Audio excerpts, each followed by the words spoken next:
Now I'd like to introduce Dr. Kathleen Murphy, the Evaluation and Technical Assistance Manager for the Center on KTDRR. Dr. Murphy will be the moderator for the interactive discussion this afternoon that follows with Tim McGuire and Sylvia Rincon. Kathleen? Hello, everyone. Welcome to our interactive session with Professor Tim McGuire and, as you just heard, TV reporter Sylvia Rincon. And all of you, you are active participants in this, we hope. Thanks so much to all of you who already submitted questions. And please know it's definitely not one per customer. You're more than welcome to continue doing so. Before we open up the floor, I am going to explain to you for a few minutes all the ways that you can pose questions. One is, as I think you've been able to see, we are monitoring the chat there on the left-hand side. We are also monitoring our Twitter account, and that's at the hashtag KTMedia. This is a part of the conference where if you raise your hand, we will enable your microphone on your computer. You can email us at ktdrr@cetl.org. That's ktdrr@s as in Southwest, edl.org. We have a toll-free line open. It's 1-800-266-1832. And Tracy Bauman is monitoring that, so if you want to call in a question, she'll write it down and bring it in to us. Or you can pose a question on our Facebook page, which is ktdrr.org. So there may be a few people who are just joining us, and I'll just let you know, in addition to me on the line, we have Professor Tim McGuire and a reporter, Sylvia Rincon. For those of you who are just joining us and may not know, Professor McGuire was editor for many years of the Star Tribune in Minneapolis, but he currently holds the Frank Russell Chair at Arizona State University's Walter Cronkite School of Journalism and Mass Communications. He can talk about, and because he teaches courses about emerging media, corporate responsibility, and the future of the media. He's also author of a book called Some People Even Take Them Home, A Disabled Dad, a Down Syndrome Son, and Our Journey to Acceptance, that will be available in a few weeks on Amazon.com. And it talks about his relationship with his 35-year-old son, Jason. We also still have Sylvia Rincon on the line, whom we just heard. She is anchor and reporter for Sinclair Broadcast Group Incorporated, San Antonio Fox affiliate, and NBC stations. She can talk about her experience in broadcast journalism with both radio and television, and she's an advocate for epilepsy awareness, child abuse prevention, and health education. So now that we know what to do and who we're doing it with, we will move on to your questions, and we did just have one from Tom Keating. Sylvia, this is for you. Do you share with your interviewees your personal interest in epilepsy or cancer or other personal connections, or do you let them ask? By interest, I'm not sure what interest means. I will share with them, you know, not always. I mean, I'm thinking about it right now, and, you know, sometimes there isn't time, you know, like sometimes when we're in such a strict deadline, I just have time to get straight to the point. Like we're looking for, we heard that there was some new cancer medicine out there, or we heard that they were going to be doing ADA improvements to a particular building and make it more accessible for disabled people, and just get right to it. Now, in the course of doing that interview, we go out to the site, and our expert comes with us and explains the technology that's going to make life easier for a disabled person. You know, I may talk at that point and say, you know, I completely get it, because, you know, my brother sometimes has a seizure, and then, you know, he has to be in a wheelchair sometimes, and, you know, it can be very difficult for us to do this or do that. So, you know, I might share in that way, but do I even think about that? Do I start there? No, I don't do that. But if it's appropriate, even if it's not going to influence the story, then yeah. I mean, and it's usually afterwards, you know, because I'll ask very specific questions based on some knowledge or whatever, and And so sometimes, they'll be like, you seem pretty knowledgeable on this. And I'm like, well, yeah, because I've been there, But I try really hard not to let that influence, the initial process and the body of the work. And then, like I said, afterwards, I may contribute. It just depends. Okay, so another way of thinking about this issue, how would you react? Do you think it's a good idea for researchers or other people who are participants in this conference to go ahead and ask you ahead of time if you have a personal connection to whatever topic they're trying to pitch to you? Well, that goes back to knowing your community. Yeah, I think that if you want to, what you don't want is you don't want a reporter who has an agenda. You don't want that. So you're going to have to make a judgment call here. A lot of us are required, well, I don't know about required, but we're encouraged to do community work, like volunteer work, and we MC events and things like that for MDA or, for a number of different organizations, and work for pretty much all of them, But and some of us have personal connections, like if we have we've lost someone to breast cancer, so that particular anchor will go and work with them, and if it's diabetes, so many of us are affected by that. So we don't hide from it, but it's definitely something that you as a researcher can utilize. Use it as part of research. Your researchers, research your reporters. Find out who you can actually relate to. But again, you don't want to jeopardize the integrity of your work by getting an individual who may have an agenda. So that's going to be a judgment call for sure. Now, most reporters, I think, are just trying to do a good job and trying to get the facts out there. So your biggest challenge is going to get them to try to understand your research and make sure that they sell it, well, not sell, but, write it in a way that is compelling enough that their producers are going to put it, in the newscast. But I think it's better if you have someone who can empathize with it, and who has a passion for telling it. But just make sure that they are, trusted reporters who don't have an agenda. That would be my only advice. Okay, thanks. It was really interesting aspects of that. And just to clarify, by MDA, you meant MD Anderson Cancer Center? And the Muscular Dystrophy Association. Oh, okay. Glad I asked. All right. Yeah, sorry. That's okay. And we had a question earlier from a participant, Laura Hartman.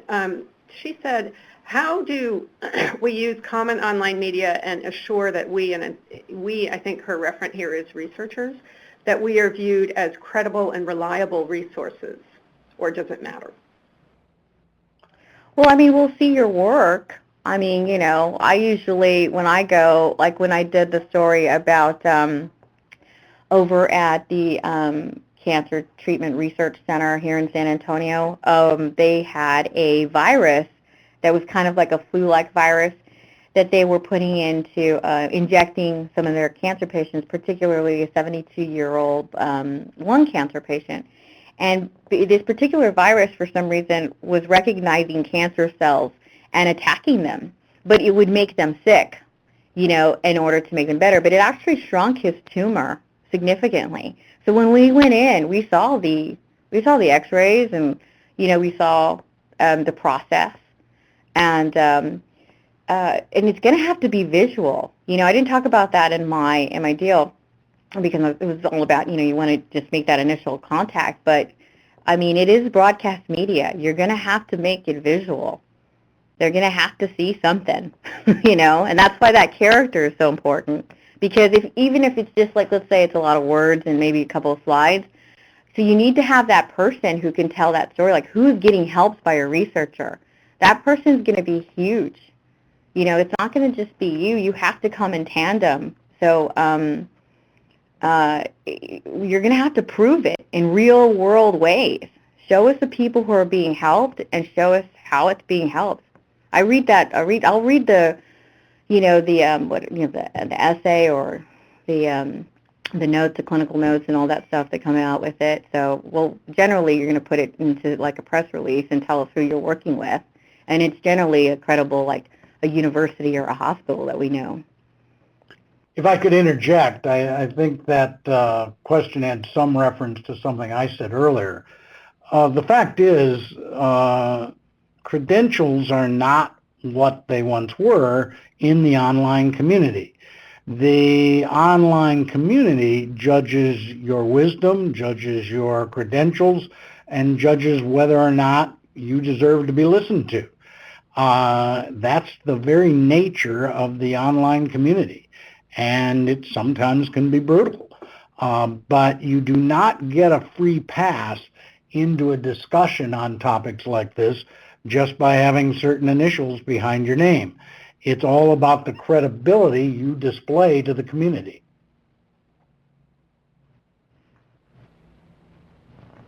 Okay, great. I know Laura commented that, yes, she was asking you, Tim, so she's also glad to hear Sylvia's perspective as well.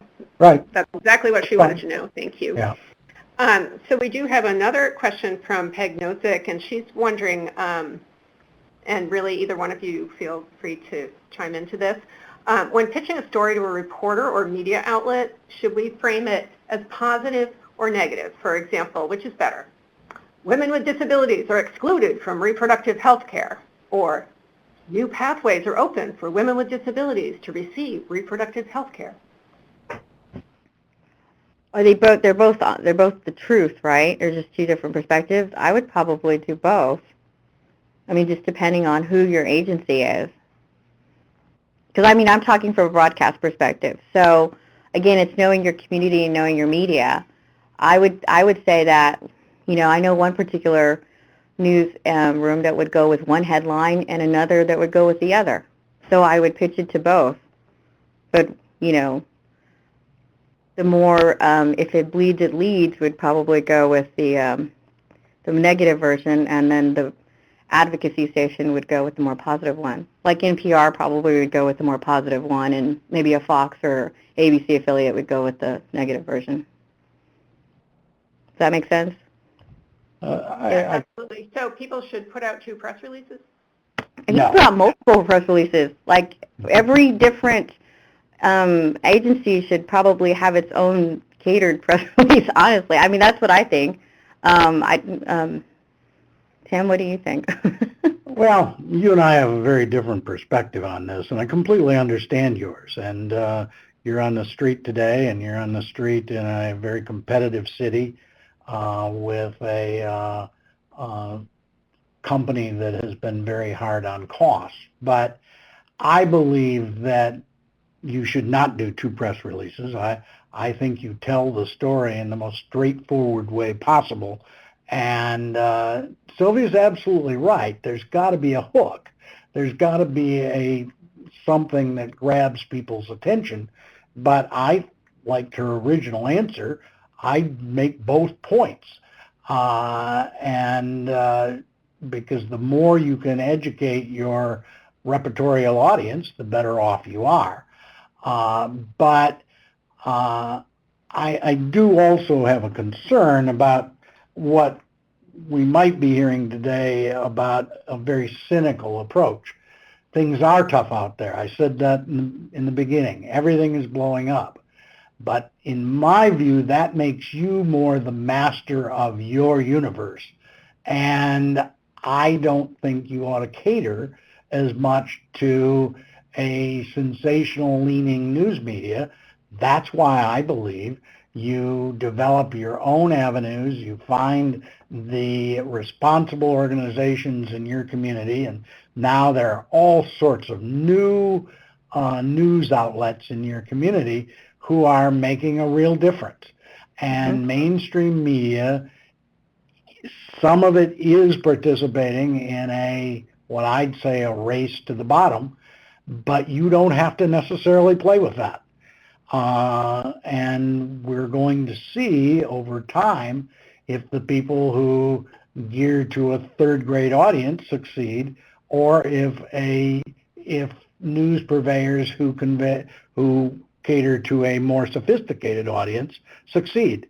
I think the jury is still out on that. Okay. We have someone who is going to voice in their question. It's Pinjai Sudsawad, who we heard earlier today. She is our funding agency, NIDER's Knowledge Translation Program Coordinator. Are you there, Pimchai?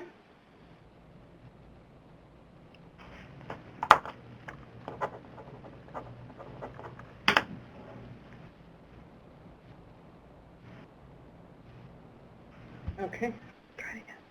Pimchai? David, we see that Pimchai's microphone is enabled. Is there anything else we need to do to help her talk?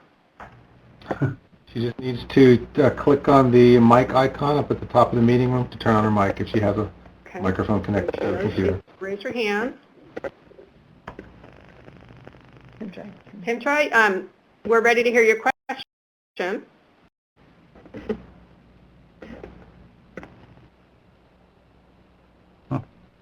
Oh, I guess she or feel free to use the fell off.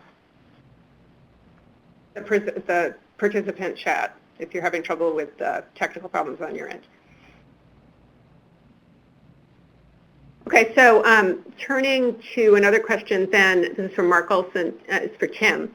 Are there mainstream media outlets that are evolving better than others to the new climate? Oh, certainly. I mean, there's an entire spectrum here of people who are doing different things. Certainly there are certain media markets, Minneapolis, Portland, Seattle, I could name several others, who are doing a lot of progressive things. There are a lot of outlets that are moving heavily to online, that are making the multimedia approach the key to what they want to do. They're maintaining accountability journalism. One of the things that's relevant to something Sylvia said is a lot of outlets are choosing the 6 or 8 really important things to their community. Say environment, in San Antonio it'd probably be medicine, environment, military. They're choosing about 6 or 8, and they're really being effective in those areas. You got to take a hard look at your various media outlets to see if they are doing that. There are a lot of new kinds of organizations, MinPost, Voices of San Diego. There's one in St. Louis whose name is escaping me right now, that are online-only publications, and they're doing a lot of public interest kind of work. Now, some of these are smaller audience. They're not, mass media kind of audiences, but they're doing very important work, and a lot of the more mass media outlets are watching the work they do. The other thing that's happening is mainstream media outlets are very tuned in to online. And these days, a lot of reporters are using online, blogs, Facebook, Twitter, as their tip sheets. And they're finding out what's important by following certain hashtags and the like. So there are a lot of organizations that are moving ahead, that are doing a lot of new things. The other thing that's very important is philanthropy, is funding a lot of investigative outlets. Here at the Cronkite School, we're doing something fascinating. We have taken control of the local PBS station, and we're rapidly becoming the one of the most important news gathering outlets with our students in the Valley. And in fact, right now, there's only one Washington bureau out of Arizona, and that's at the Cronkite School. So everything is in play. When you have a media environment in which everything is starting to fall apart, you have some who are going to try to milk the current system for profits. You have some who are going to try to reinvent. You have some people who are going to invent new things. I tell my students that I'm jealous of them. I tell them they're never going to have the media environment that I had during my career, but I'd love to have theirs because it's all going to be new and exciting and reinvented. Well, thanks. And there's, in addition to the questions being raised today, we solicited questions in our registration, and a lot of them had to do with figuring out, people, I guess, are aware that there is multi-channel media dissemination going on, but clearly many people who are involved in this conference are particularly interested in disability and disability research, even more particularly. Mm-hmm. So are there any of these outlets that we've already discussed today that you would recommend as being particularly suited for the kinds of content that people online are likely to want to get out to y'all? Yeah, a lot of it would depend on the market they're in. It'd probably be pretty specific kind of advice.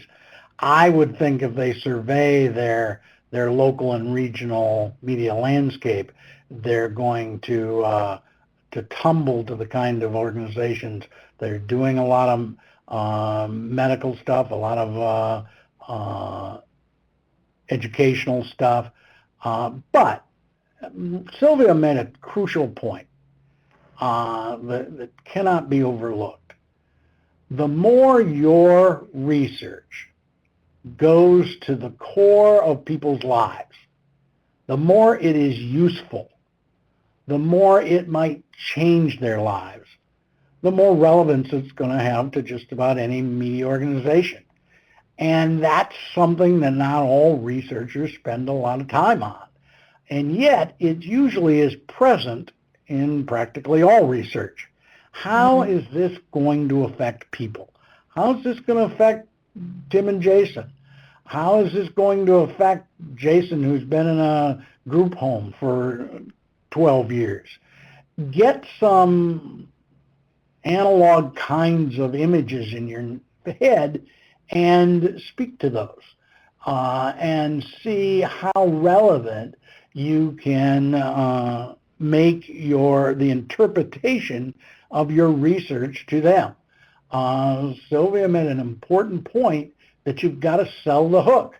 And most of what you're doing has an impact on real live people. Figure out that impact.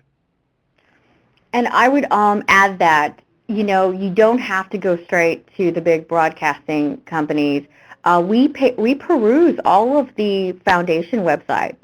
When we're looking for stories, like if the Epilepsy Foundation or the Leukemia Lymphoma has something out, or American with Disabilities people have some, we'll go on those websites and we'll look and see what they just published, or sometimes they talk about the research that's coming out, and that's a good way. But I'm conscious of that, and there's a group of us, that are conscious of it, because we know we have a lot of wounded warriors, we have a lot of veterans, we have a lot of medical issues in our particular area. But it goes back to knowing that community, and if you reach out to them, they may be the PR, free PR for you. They may do the work for you, in other words, so that's another good relationship to build. And I know that the hospitals publish their own newsletters.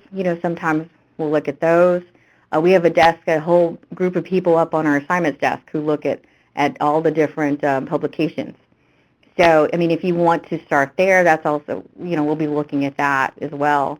And we still follow a paper. The TV is always chasing after paper. Even, we still get the bigger numbers, but we'll still go online to MySA and see what they're up to, and then follow a lot of the times, And what about libraries? Do you see a role for libraries in the future of media? This is coming in from the National Rehabilitation Information Center, tweeted in. One of the most important uses of libraries right now is to give access to those without access. If you go to most libraries these days, people who can't afford a computer, who don't own a computer, are using library computers aggressively. I think there's also, in today's world, any organization, either online or analog, who helps people navigate the incredible wealth of information that's out there today has an important role. I might mess this number up a little bit, but it's a well-quoted number, that prior to 2004, some 5 exabytes of information was produced by society. From the beginning of time to 2004, 5 exabytes were produced. We now produce 5 exabytes of information in our society every few days. That is overwhelming. It's staggering. And anybody from your organization to mine, to libraries, to anybody else who can help manage that information is going to have a role. One of the things I believe is that part of the media future is going to be, I tell my students that at least 30% of them are going to work for organizations that right now do not produce anything like journalism or news and information.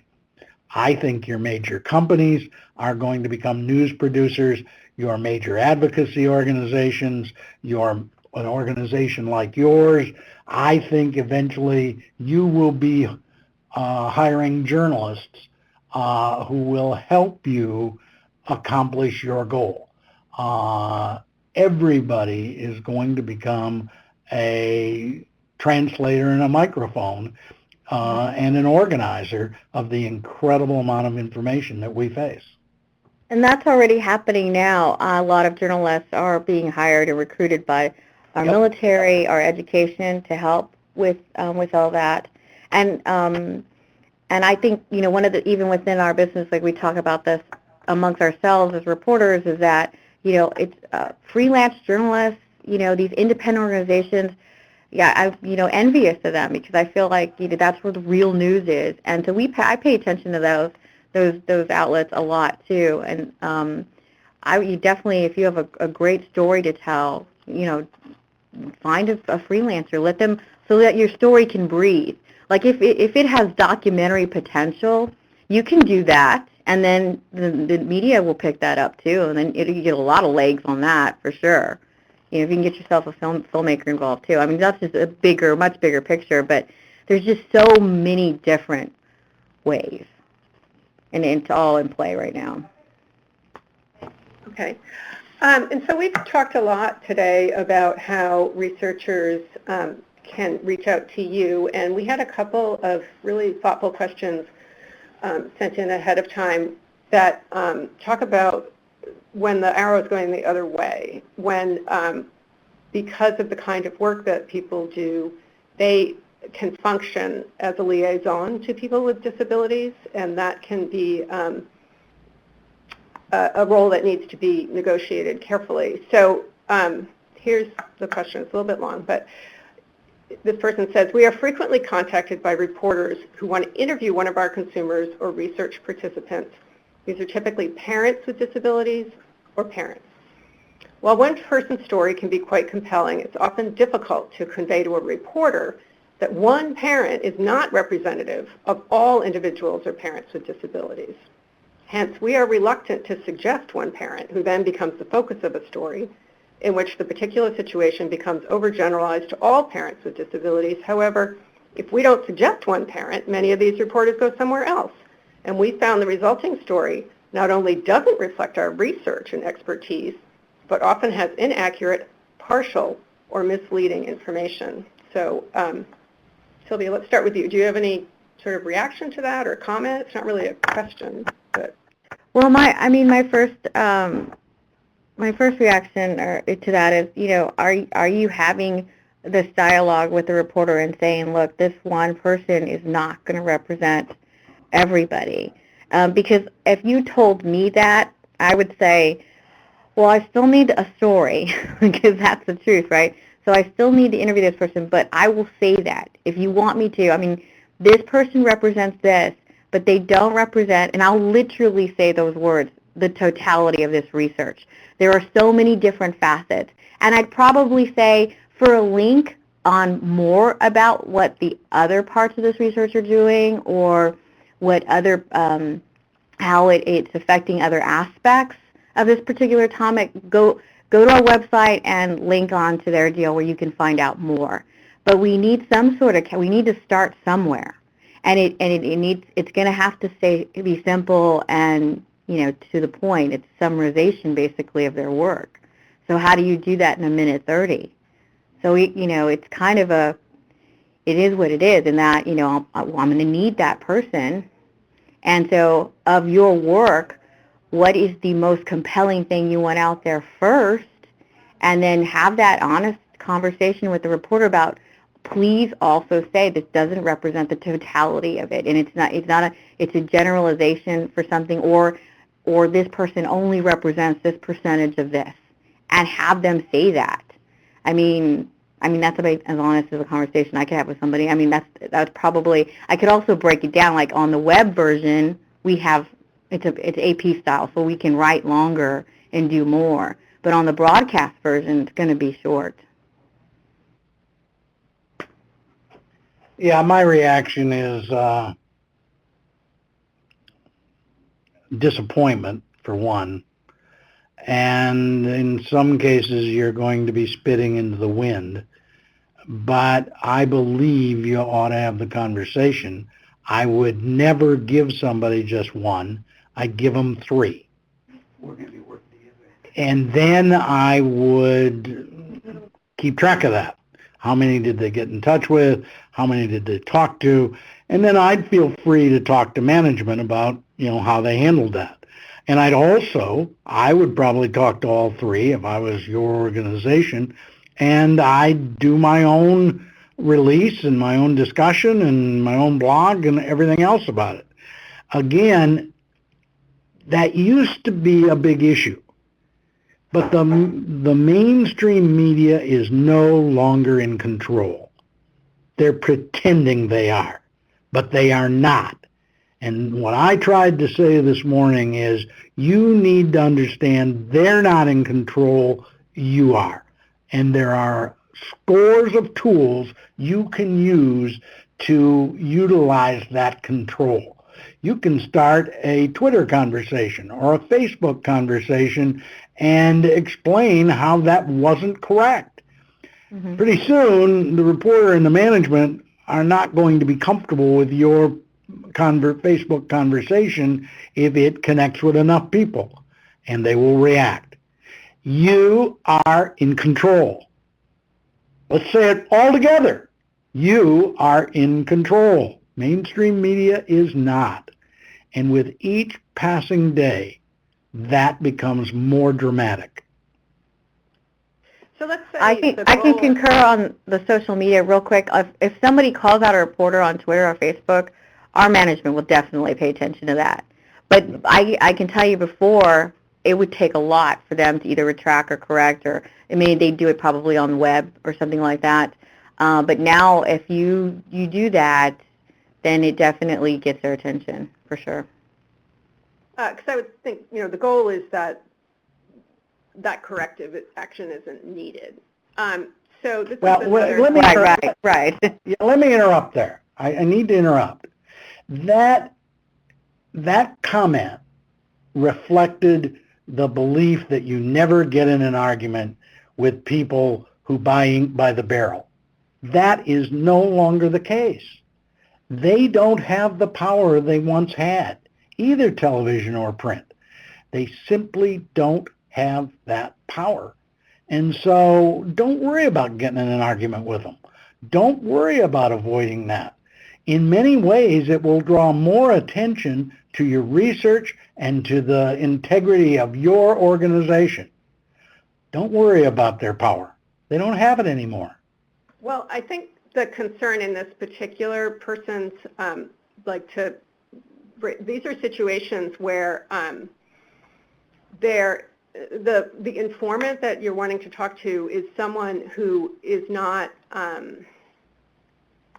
going to be able all the time to use those tools that you're describing. For example, a parent with an intellectual disability, not a parent of a person with an intellectual disability, but a parent who him or herself has an intellectual disability, or a parent involved in a child custody situation. So these are areas where there are real concerns that the researcher, as the liaison to those people, may have to opening them up to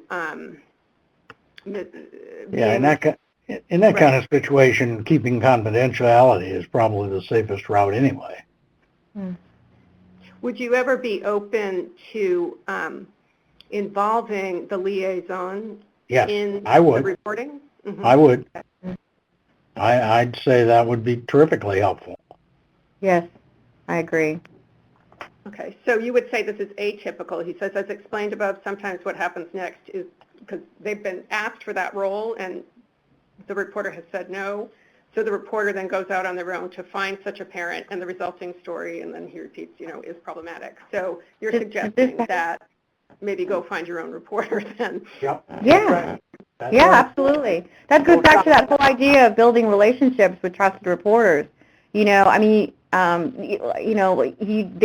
have the power. I mean, if you have really good information and a story to tell, then go find a reporter you trust and work with them to tell the story properly. You're still going to get reporters contacting you and stuff, but you can take the lead on that, and you want to be in that position of power, getting that information out there and being in control of how it's disseminated for sure. But it does. I think what I'm hearing over here or trying to communicate as well is that it does go back to building relationships with these individual reporters. Do you have other strategies to reduce the chances of research being misrepresented or sensationalized in the media? And here our questioner gives the example, chocolate cures cancer, but still being effective in pitching stories to reporters? Well, I would say also have a relationship with the producers and the news directors and the actual media outlets.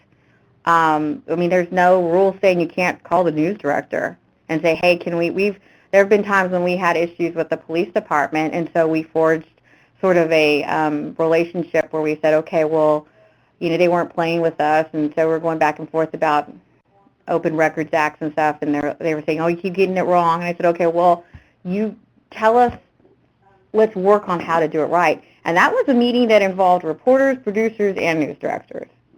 So, if your organization wants to go visit a newsroom, they are more than free to do that. And it's, I like it when that happens, because that's just another resource. But it also keeps there some checks and balances there, because you have more than one individual who's checking those stories. Given the importance of building relationships, do you find that there are any issues related to reaching across generations? Are, certain channels being used by particular subgroups of people, whether they be generational or racial ethnic minorities? Well, most important thing there is don't make any assumptions. I'm 65 years old, and it's a little bit of part of my job, but I'll run you into the ground or most people into the ground on social media. Don't make assumptions.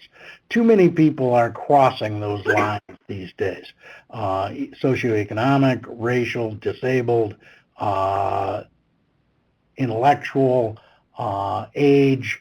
I know a lot of 50s and 60s who know more than some 20s and 30s about technology, and vice versa. In my view, it's just very dangerous to make those kinds of categorical assumptions. We are, again, let's go back to the Schumpeterian moment. We're in a very pivotal, seminal time in our culture in which we are learning how to use dramatic new tools. And different people are adapting at different points of time, but I know a lot of 60s and 70s who are doing just fine and are incredibly connected and incredibly active and figuring out all sorts of new uses for some of these tools. So I just had to say, don't assume in this very weird time that, well, she's old, so she doesn't get it technologically, or he's young and he does. Just not the case, in my view. I agree. Assume nothing about Anyway. Very good. If your mother tells you something, check it out. Indeed, yeah. And the same holds true as far as particular channels for racial ethnic minorities? Yeah, I think so too. Yeah, absolutely. Even more so. Yeah, I just, anything like boundaries and preconceived notions and stereotypes, one of the beauties of the web is it has allowed us to blow all of those up. And everything's being worked through. And I just don't think you can make assumptions about audiences in this dramatic time of change. Yeah. And if you're going to assume that they don't have access to technology, I mean, schools are providing, a lot of the lower socioeconomic classes are getting free tools to get online, and that's growing daily. And they're, one or two computers in a household, and you've got an entire family already, hooked up. So you really can't make assumptions, even based on the statistics are constantly changing too. There's a big ebb and flow there. I'm chomping at the bit for you to get to Laura's question. I'm excited about Laura's question. Well, I'll read it. This is Sorry. going back a little bit to the issues that we were talking about previously, where a lot of people online are researchers and they have maybe human subjects protections protocols about some of the people that may be involved in their research who are considered, officially to be from a vulnerable population. So Laura Hartman is commenting, similarly, I often feel constrained by our ethical protocols, communications departments, and other confidentiality measures that are required to protect our clients and participants, as well as our institutions, and rightly so. Can you give advice to help us connect to media outlets? Well, let me take a swing at the overall premise. I understand legal issues. One of the more shameful parts of my past is I have a law degree and I was a member of the bar. I get confidentiality, but most of those protocols, most of the communications department, most of those things, and in some cases even things like HIPAA, are designed to allow institutions to remain in control. The communication department doesn't want you going off on your own because then they won't be necessary. And you know what? In a world in which all is open and a world in which everybody can speak, they probably aren't. So, rabble-rouser Tim says, get all of those policies out front and reviewed. Many of the things that are holding us back right now are policies that were developed for a industrial age, non-digital age society of 25, 30 years ago. Review those policies. Make sure that it really does make sense that things have to go through a central place. It probably doesn't. Confidentiality is important. I respect confidentiality. I get it. But I will tell you, as a parent of a Down syndrome son who has been in special education and a group home situation, some of those confidentiality rules are silly. That you can't do personal inscribed valentines. I remember that one from when Jason was little because I was so bitter about it. It wasn't practical. We knew all those kids.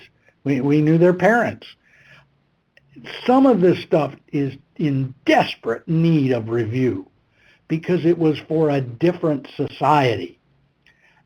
The other thing that marks much of that stuff, and here's where I really submit to your group that you ought to think about this. Lots of that confidentiality assumes that there's shame around all of this. It's all about shame. Well, bull crap. Let's get rid of that. Why should Jason have more confidentiality than Jeff because he's Down syndrome. Everybody that we come into contact knows he's got Down syndrome. Many of those rules, I would submit, are about shame. Let's take a hard look at that stuff. Strong letter to follow. Bravo, bravo. Well, yeah, I have a lot of family members who fall under that as well. But as a reporter, when it comes to dealing with this particular matter, I respect the HIPAA laws, and I respect all the laws. I have to.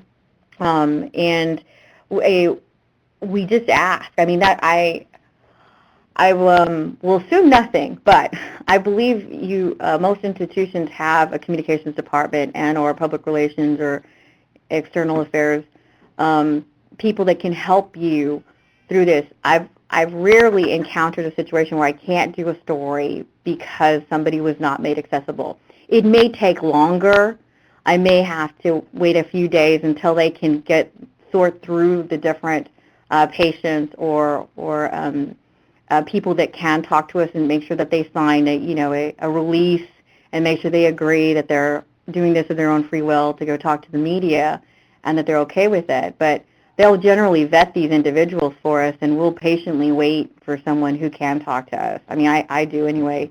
If we have to do the story, we'll do it without that individual and just go to the doctor or the researcher, but obviously would rather talk to somebody who's being directly affected. So rarely do I come across an institution that can't happen. It just may take longer to get someone to come on board. But they do have the right to speak. There's still freedom of speech. So if they choose to talk to us, they choose to talk to us. That's right. Sure. And Amen. Let's think about the mode of that conversation. Some people were wondering what ways are most effective for disseminating the messages that we do want to get out. So, like, what ways would be, for example, most effective for disseminating printed media? I'm not sure I'm fully grasping the question. Well, I think it's, say someone has written an article or a report and would like to try to get some press for those findings. And maybe since we're running out of time, someone else put in, is video an effective media for the dissemination and promotion? You mean like literal platform, like fax versus email versus video, like that? Or radio? If I've done a study, I've got some findings, like similar to Peg Nosek was talking earlier about her work on women with disabilities. So would it be effective for her to write something out and put that out to you directly, or if she herself did a little video with someone and posted that on Facebook, or did multi-channel, put a link to the video on Twitter? Absolutely.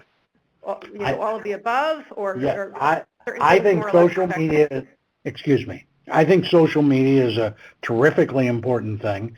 You start disseminating it to your community and to your groups, and they start disseminating it. Media will see it. If you want to stay in the old classic approach, these days a phone call is a lot better, or having a relationship with a reporter or two is a far better approach than just sending things into the maw. And it literally is a maw. Newsrooms of all sorts get, I don't think Sylvia was exaggerating when she said the 1,000 emails. Reporters can get that kind of incoming, and that's not going to be utilized well. But as both of us have been saying, the best way to get attention is for it to have gotten attention, either on social media or Facebook or responses to a blog. The social media atmosphere now is such that things get so discussed, and as Sylvia confirmed for me, and I knew, assignment editors, people who care about beats, they are watching social media with hashtags very carefully. Again, if you don't know what I mean by a hashtag, that's your assignment tonight. Go figure out hashtags. Go look at Topsy. Go look at Twitter very carefully. Go look at Twitter analytics and follow hashtags. Hashtags are terrifically important to the overall conversation. You need to get invested in hashtags. Okay, well, hashtag running out of time pretty soon. Very good. Wow, that was excellent. I love it. Hashtag desperate. Jessica Chaikin has a question for Sylvia. She says, Sylvia mentioned writing to fairly low reading levels. At what point does the information lose value or effectiveness? Well, the good thing, like Tim's mentioning, we're feeding every single platform. So broadcast, we have this saying called KISS, keep it simple, stupid, right? So we definitely follow KISS for broadcasting, and we got to keep it short, declarative, factual statement, boom, boom, boom, with some sound and video. Video and sound will take you to that next level, but I still have to turn a story for online, and it's an AP style, and it's generally well over 500 words. So you can have the story breathe a little bit more on the online version, and the reading level goes up a little bit there. And then there's a whole different kind of language on Facebook and Twitter. But for me, the biggest thing I do, and Tim, you can correct me here, is that I like to give people an opportunity to get it straight from the horse's mouth, and I do a lot of links. I push people back to your websites and your newsletters and where your research can be found, and I encourage people to go there. And that's part of the advocacy part of my job, is to say, hey, I'm just going to give you this much, and I'm going to keep it real simple, but if you want more, go here, and if you want even more, read their stuff. Yep. No, I think that's a really powerful suggestion, that this is a world of links, and links are what matter. And I think that's very important. Now, I was trying to be gentle, and I understand what Sylvia is saying about third grade for TV, but there is, in my view, not a print or online news organization in the country that would subscribe to that. They say 6th or 7th. The fact is, I've got 3 former editors of top newspapers in the hallway here with me. We've had this conversation. It's really more like a 10th grade level for most print. And so I wouldn't panic over that. Okay, well, thanks, Tim. So as Jeff said, we can keep it simple, make sure readers have access to the next level. So we are going to have to close the discussion, and I just want to thank John Cheetah and Pimjai Sudsawad and Donna Lockett, who presented earlier, as well as Tim and Sylvia. This closes day 1 of KTDRR's 2014 Knowledge Translation Conference, which, as you know, this year is focusing on effective use of media. Today we covered a lot of ground related to our focus on traditional mainstream media. But please join us again on Wednesday and Friday of this week. It'll be again from noon to 4 Eastern time, same URL, same login procedure. On Wednesday, we'll be discussing electronic and social media, and then on Friday, disability media and KT supports. Thanks so much, everyone. Bye-bye.